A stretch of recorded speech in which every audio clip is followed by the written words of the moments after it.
नमस्कार, मैं चंदन कुमार और आप देख रहे हैं अपना पसंदीदा चैनल अंगवानी। साथियों, एनआईएस डीलेट के छात्र अपनी सुप्रीम कोर्ट में जब से ऑर्डर आया उसका से इतने बम बम है कि हर कोर्ट में जहां उनको मौका मिलता है वो कहते हैं कि हम अपना हक लेकर ही रहेंगे। और ऐसा ही एक मामला जो है उत्तराखंड का है। उत्तराखंड सरकार, जहाँ के आप देख रहे एक और केस था जिसमें कि आपने देखा है कि कैसे उत्तराखंड सरकार सुप्रीम कोर्ट के आदेश यानी क्लैरिफिकेशन आने के बाद भी जो है वो आदेश की तामील नहीं कर रही थी, जिस पर कि हाई कोर्ट ने कड़ी फटकार लगाई और उसको जवाब देने के लिए कहा। ऐसा ही एक और मामला था जो कि उत्तराखंड हाई कोर्ट ने 2023 में, सोचिए 2023 में आदेश दिया। मतलब जो एनसीटीई था, national council of teachers education teaching, इनका जो एक एडवाइजरी जारी हुआ था जिसमें कहा गया था कि शिक्षकों की नियुक्ति के लिए बीएड करके आप जो है शिक्षकों की नौकरी के लिए एलिजिबल हैं, आप अप्लाई कर सकते हैं।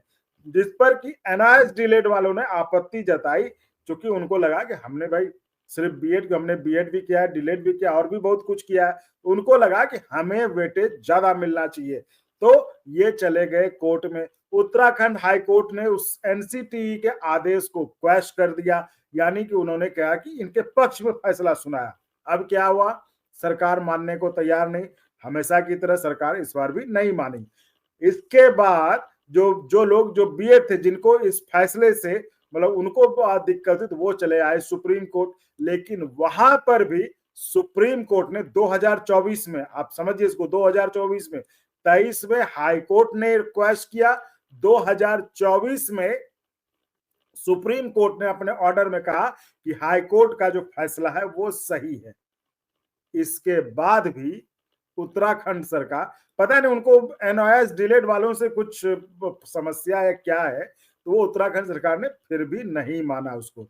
इसको लेकर वही टीम जिसने आपको सुप्रीम कोर्ट में जीत दिलवाई, जिसके के कारण जो करीबन 12-14 लाख जो भी पूरे देश में एनआईएस डीलेट के थे उनके भविष्य पे एक तरह से अंधेरा छा गया था, क्योंकि उनके डिग्री को अमान्य करार दे दिया था सुप्रीम कोर्ट ने। और वहीं पर केस लड़कर वकील मनदीप कालरा जी की टीम ने, उसमें तो वही लड़े थे, तो उन्होंने जीत दिलाया और उसको मान्य करार दिया। मतलब अब सुप्रीम कोर्ट ने अपने ही फैसले को पलट दिया। तो उसी टीम ने अब जाकर फिर उत्तराखंड हाई कोर्ट में इसको लेकर कंटेम्प्ट का उसको लेकर एक केस दाखिल किया, जिसमें ध्यान आकृष्ट किया कोर्ट का कि आपके आदेश के बाद भी, सुप्रीम कोर्ट के आदेश के बाद भी उत्तराखंड सरकार जो है वो आदेश लागू नहीं कर रही है। तो इस मामले में आखिर क्या हुआ है वो हम समझते हैं एडवोकेट मनदीप कालरा जी की टीम से। टीम के सदस्य जो हमारे साथ जुड़े हुए हैं, राधिका जालान जी और विदा जी, अनुष्णा जी, ये तीनों जुड़े हुए, ये उनकी टीम के, मतलब वो कहते हैं ना उनके रतन हैं मनदीप कालरा जी के, वो जुड़े, वो हमें बताएंगे कि आखिर ये मामला क्या था और कोर्ट जाने की फिर नौबत क्यों आई। जी विदा जी, बताएं आप इस पे। हाँ जी sir. So basically what happened was the NCTE, which is the National Council for Teachers Education, they released a notification stating that only candidates having B.Ed qualifications can be eligible for appointment of as primary school teachers. ठीक है, तो ये हो गया। फिर what happened? The people who have completed DLED, उन लोगों ने रिट पिटिशन डाला है उत्तराखंड हाई कोर्ट। हिंदी नहीं बोलती हैं? हाँ जी, आप हिंदी नहीं बोलती हैं? बहुत कम बोलते कोई बात, अच्छा कोई बात नहीं, हम लोग उस पे, राधिका जी उस पे हेल्प करेंगे हम लोग उस पे। यानी कि आप ये कह रहे हैं कि एनसीटीई का एडवाइजरी आया था जिसमें कि बीएड को एक योग्यता के रूप में मान दिया कि एक बीएड है तो आप टीचर की नौकरी में अप्लाई कर सकते हैं, आवेदन कर सकते हैं। यही है मैडम जी, आगे बताएं जी। सो बेसिकली जो whoever completed DLED, उन लोगों ने पिटिशन फाइल किया हाई कोर्ट में, हाई कोर्ट ऑफ उत्तराखंड में। वो रिट पिटिशन फाइल किया डिफरेंट पार्टीज के। फिर after that the court quashed the notification stating that, because एक जजमेंट आई उससे पहले, देवेश शर्मा करके 2023 जजमेंट आई जिसने बोला कि only BEd candidates can not be eligible to be appointed as primary teachers. Okay, उसकी बेसिस में कोर्ट ने क्वॉश कर लिया नोटिफिकेशन को। ये हुआ था 2023 में। ठीक है। फिर उसके बाद जो बीएड कैंडिडेट्स हैं उन लोगों ने इस जजमेंट, इन दोनों जजमेंट्स को चैलेंज कर लिया सुप्रीम कोर्ट में।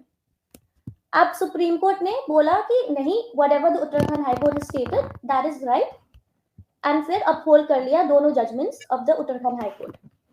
So basically what the conclusion was that only B.Ed candidates cannot be eligible. You have to also complete your DLED. You have to be a DLED candidate as well as other qualifications that are required as per the notification. However, अभी तक Uttarakhand high court ने implement नहीं किया, उत्तराखंड सरकार ने implement नहीं किया इस डायरेक्शंस को. अभी तक उनकी जो नोटिफिकेशंस निकली है, even people who have just qualified as B.Ed candidates are eligible to be appointed as primary school teachers. So ये ऐसे मामले ठीक है, मैं ये हो गया. मैं राधिका जी से पूछना चाहूंगा. राधिका जी, आप चूंकि ऐसे कितने मामले उत्तराखंड सरकार के खिलाफ, तो आप ही मतलब 2-3 केस तो जो हमने जितनी बार अभी बात हुई है आप लोगों से, तो लग रहा है आप ही लोग लड़े. क्या उत्तराखंड सरकार में कुछ आदत है क्या कि मतलब कोर्ट के फैसले को नहीं मानने की? इट्स नॉट, मैं ये नहीं बोलूंगी. मैं अभी जो इसलिए हो रहा है क्योंकि यहाँ पे जिन स्टेट्स में करंटली रिक्रूटमेंट प्रोसेस जारी है, जहाँ पे चल रहा है, उनके अगेंस्ट हम एक्शन ले पाए. इस सिवाय सिर्फ 4 या 5 स्टेट्स में चल रहा है जो हमारे नॉलेज में, जहाँ पे हमें कैंडिडेट्स ने अप्रोच किया है. तो बहुत सारे हमने ऑलमोस्ट एवरी अदर स्टेट को ही नोटिस भेजा था इंटीमेट करते हुए कि ऐसे ऐसे क्लैरिफिकेशन आया, प्लीज इनको अब जो भी कैंडिडेट्स आपके स्टेट से है, प्लीज लेट देम पार्टिसिपेट. कोई स्टेट्स थे जहाँ पे करंटली जो रिक्रूटमेंट प्रोसेस जारी होने के बाद भी वो इम्प्लीमेंट नहीं करना चाह रहे हैं ऑर्डर्स को. तो उनमें से एक उत्तराखंड. हमने क्यों उत्तराखंड के लिए एक्शन लिया? क्योंकि मेनली जब रिव्यू में main respondent number 1 state of Uttarakhand ही थी, और ये कंटेम्प्ट का भी वहां पे होने का यही रीजन है. विदा जी बताएं आप. जी चलिए हम विदा जी पे आते हैं. हाँ जी, तो एक जजमेंट आई सुप्रीम कोर्ट की अभी दिसंबर को 2024, लेकिन अभी तक इन लोगों ने इम्प्लीमेंट नहीं किया है कि only DLED candidates has to be eligible, only B.Ed cannot be the eligibility. अभी तक इम्प्लीमेंट नहीं किया है. तो क्या हुआ, the petitioners in the same petition have come to us, the petitioners of the writ petition have come to us asking us to file a contempt against the Uttarakhand government. So हम अभी वही contempt चल रहा है against Uttarakhand government कि जब supreme court से order आ गया है तो आपने अभी तक इम्प्लीमेंट क्यों नहीं किया है. जी सभी चल रही है. मतलब आपकी याचिका जो डाली गई थी उसको उत्तराखंड हाईकोर्ट ने स्वीकार कर लिया है. अब इस पे अभी तक स्वीकार नहीं किया. अभी तक हमने फाइल किया है, पहली हियरिंग हुई है जिसमें हाँ फाइल कर लिया है हमने. अभी हियरिंग होगी 14 को, अभी इस महीने 14 को होगी हियरिंग, एंड उसमें देखेंगे हम क्या होगा. But I am pretty positive that हो जाएगा, क्योंकि जब सुप्रीम कोर्ट ने बोला है तो आपको फॉलो करना पड़ेगा ना. लेकिन अभी तक उन लोगों ने इम्प्लीमेंट नहीं किया है सुप्रीम कोर्ट और दोनों हाई कोर्ट की ऑर्डर्स को.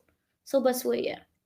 जी विदा जी, तो जैसा कि साफ साफ लग रहा है कि अगली सुनवाई जब 14 तारीख को होनी है, 14 होगी, तो उसमें फिर जो है NIS डिलेट के छात्रों के लिए, उत्तराखंड के छात्रों के लिए खुशखबरी जो है दरवाजे पर खड़ी है. क्योंकि इसमें भी कंटेम्प्ट का मामला है, क्योंकि इस पर हाई कोर्ट ने भी फैसला दिया था, सुप्रीम कोर्ट ने भी फैसला दिया था. तो इस पर सरकार फिर यहाँ भी पीछे नहीं जा सकती है और फैसला उनके पक्ष में ही आएगा. तो हम 14 तारीख को क्या होता है उस पर हम आपको फिर से अपडेट करेंगे. तो फिलहाल इस वीडियो में इतना ही. आप इसी तरह चैनल को लाइक शेयर सब्सक्राइब करते रहे और संभव हो तो ज्वाइन भी करिएगा, जिससे हमें आपके लिए और गुणवत्तापूर्ण कंटेंट के निर्माण में मदद मिले. बहुत बहुत धन्यवाद आप सबका. और अगर आपको अच्छा लगा तो एक बार और आपको मैं कहना चाहूंगा कि आप इसको प्लीज सब्सक्राइब और शेयर करते रहें, ताकि हमारा भी मनोबल और सपोर्ट बना रहे.